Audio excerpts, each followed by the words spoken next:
وہ ہمارے لیے تھوڑا مشکل ہے، مگر یہ بائبل کے تھوڑا سا خلاف ہے، تھوڑی سی بائبل سے ناواقفی ہے، تھوڑی سی نہیں بہت زیادہ بائبل سے ناواقفیت ہے۔ بائبل یسوع مسیح کو نبی ہی کہتی ہے، بائبل نے سے کہیں بھی یسوع مسیح کی الوہیت ثابت نہیں ہوتی، ان کی ابنیت ثابت نہیں ہوتی، تو وہ نبی ہی ہیں۔ خیر اچھی بات ہے، ان کو نبی آپ مانیں تو بڑی اچھی بات ہے۔ دوسری بات آپ نے کہا کہ کسی اسماعیلی کو اسرائیلیوں کا بھائی نہیں کہا گیا، بات یہ ہے کہ بات ہے ابراہیم علیہ السلام کی اولاد کی۔ آپ نے یہ بھی دعویٰ کیا کہ نبوت کا وعدہ صرف اسحاق علیہ السلام کی اولاد کے ساتھ تھا بلا دلیل علمی، حالانکہ وعدہ ابدی عہد جو ہے وہ حضرت ابراہیم علیہ السلام کے ساتھ ہے۔ تو ابراہیم علیہ السلام کی اولاد کے ساتھ جو ہے، جو اس میں اسماعیل بھی شامل ہے، اس میں اسحاق بھی شامل ہے، ابراہیم کی تمام اولاد شامل ہے، تو وعدہ حضرت اسحاق کے ساتھ کوئی تھا تو ہمیں اس سے کوئی غرض نہیں۔ بات اسماعیل علیہ السلام سے جو ابدی عہد کی ہے، اس ابدی عہد کا نشان ہی ختنہ ہے، آپ تو ویسے ہی اس میں سے خارج ہو چکے ہیں۔ بہرحال کون کس کا بھائی ہے یہ بائبل سے ناواقفیت کی وجہ ہے۔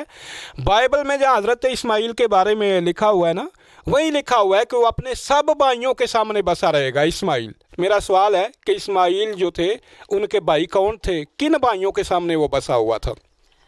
اور بھی باتیں ہیں، بہرحال ابھی ہم اس کا جواب تو آپ کو نہیں دے رہے، ابھی تو ہم آپ کو دعوت دینے لگے ہیں کہ آپ اتنا نہ چیخیں، بغیر بریکوں کے ٹرک نہ بنیں۔ آپ خیر سے پاکستان میں موجود ہیں تو اتنا زور لگانے کی ضرورت نہیں ہے، آپ ہمارے روبرو بیٹھیں، ہمارے سامنے بیٹھ کے گفتگو کر لیں۔ ہم آپ کو بتاتے ہیں کہ موسیٰ کی مانند نبی کون ہے، ہم آپ کو بتائیں گے کہ کیسے یسوع مسیح موسیٰ کی مانند نہیں ہے، اور ہم آپ کو بتائیں گے انشاءاللہ کہ محمد رسول اللہ صلی اللہ علیہ وسلم کس طرح موسیٰ کی مانند نبی ہیں۔ یہ کبھی آپ ہمارے سامنے آئیں نا، روبرو بیٹھ کے گفتگو کریں تو پھر دیکھیں انشاءاللہ وہ کیا کہتے ہیں کہ اوروں سے کہا تم نے، اوروں سے سنا تم نے، کچھ ہم سے کہا ہوتا، کچھ ہم سے سنا ہوتا۔ تو آپ ہمارے روبرو بیٹھیں، انشاءاللہ اس پہ ڈیبیٹ کر لیتے ہیں کہ موسیٰ کی مانند نبی کون ہے، تو پھر انشاءاللہ آپ کا جو ہے نا یہ چیخنا چلانا اور بغیر بریکوں کے چلنا یہ ٹھیک ہو جائے گا۔ میرا اچھا تجربہ ہے کہ بغیر بریکوں کے جو ٹرک ہے نا ان کو درست کرنے کا اچھا تجربہ ہے۔ ایک کراچی کے پادری شمشاد عنایت صاحب تھے، تو پادری شفیق کمل ان کو کہا کرتے تھے یہ بغیر بریکوں کے ٹرک ہے، تو اللہ کے فضل سے میں نے اس کی بریکیں ڈال دی تھیں۔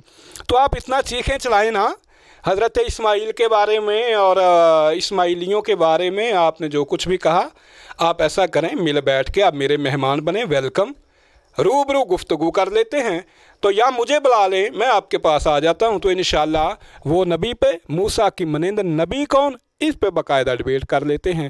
تو میری آپ کو یہ دعوت ہے، آپ پاکستان میں موجود ہیں تو اس پہ باقاعدہ جو ہے نا ڈیبیٹ کر لیں، میں نہ اتنا تکلف کریں بند کمروں میں بیٹھ کے۔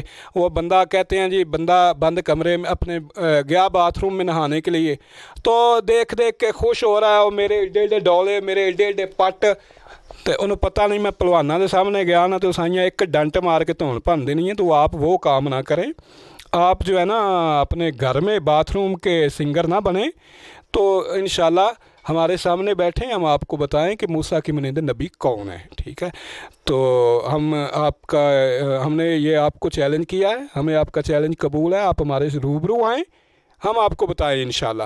تو میں انتظار میں ہوں کہ اب آپ کب جو ہے ہمیں پیغام دیتے ہیں۔ آپ نے 18ویں سے غالباً 18-19 آیت تو پڑھ دی، آگے نہیں پڑھا۔ سنیں جی، استثناء کی کتاب کو سم ٹائم کرسچن بھی مس انڈرسٹینڈ کرتے ہیں، اور آپ تو بہت ہی زیادہ کرتے ہیں۔ 2 شخصیتوں کا ذکر ہے، پہلا حصہ مسیح یسوع کے متعلق ہے، دوسرا حصہ فالس پرافٹ کے متعلق ہے، اس کو آپ چھوڑ دیتے ہیں۔ اچھا، ایک بڑی اہم بات جو ہے، ان کے دونوں میں نے ویڈیو دیکھی تو مجھے بڑا تعجب ہوا۔ اچھا، مسئلہ یہ ہے بنی اسرائیل جو تھے نا وہ 3 نبیوں کے منتظر تھے، ایک وہ منتظر تھے ایلیا کے، دوسرا مسیح کے، اور تیسرا وہ نبی کے۔ اس کا کوئی جواب نہیں ہے ان کے پاس۔ شفیق کمل صاحب نے ایسے جان چھڑائی، انہوں نے کہا جی وہ نبی سے مراد جھوٹا نبی ہے۔ تو جمیل ناصر صاحب وہ بیچارے ابھی نئے ہیں، انہیں پتہ نہیں ہے شاید، تو انہوں نے اپنے زور بیان میں یہ ثابت کیا ہے کہ وہ نبی سے مراد یسوع مسیح ہے۔ آپ دونوں کی ویڈیو دیکھ لیں، شفیق کمل صاحب کی بھی تو ڈاکٹر شفیق کمل صاحب کی بھی۔ پہلے تو آپ دونوں بیٹھ کے یہ فیصلہ کریں کہ وہ نبی سے مراد کون ہے۔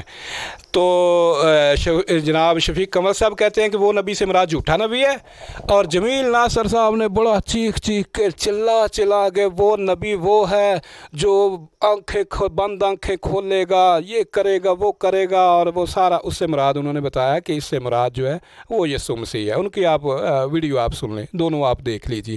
بہرحال ہم جناب شفیق کمل صاحب کو اور جمیل ناصر صاحب کو یہ دعوت دیتے ہیں کہ پہلے آپس میں یہ طے کریں۔ تو ویسے شفیق کمل صاحب کا ویسے بھی معاملے رہتے ہیں، پچھلے دنوں معتدب کلام مقدس پہ معاملہ ہوا تھا۔ تو بہرحال ہم ڈاکٹر جمیل ناصر صاحب کو دعوت دیتے ہیں کہ وہ ہمارے روبرو بیٹھیں، ہمارے روبرو بیٹھ کے تو اس کے اوپر باقاعدہ ڈبیٹ کر لیں۔ میں آپ کا منتظر ہوں۔ السلام علیکم ورحمۃ اللہ وبرکاتہ۔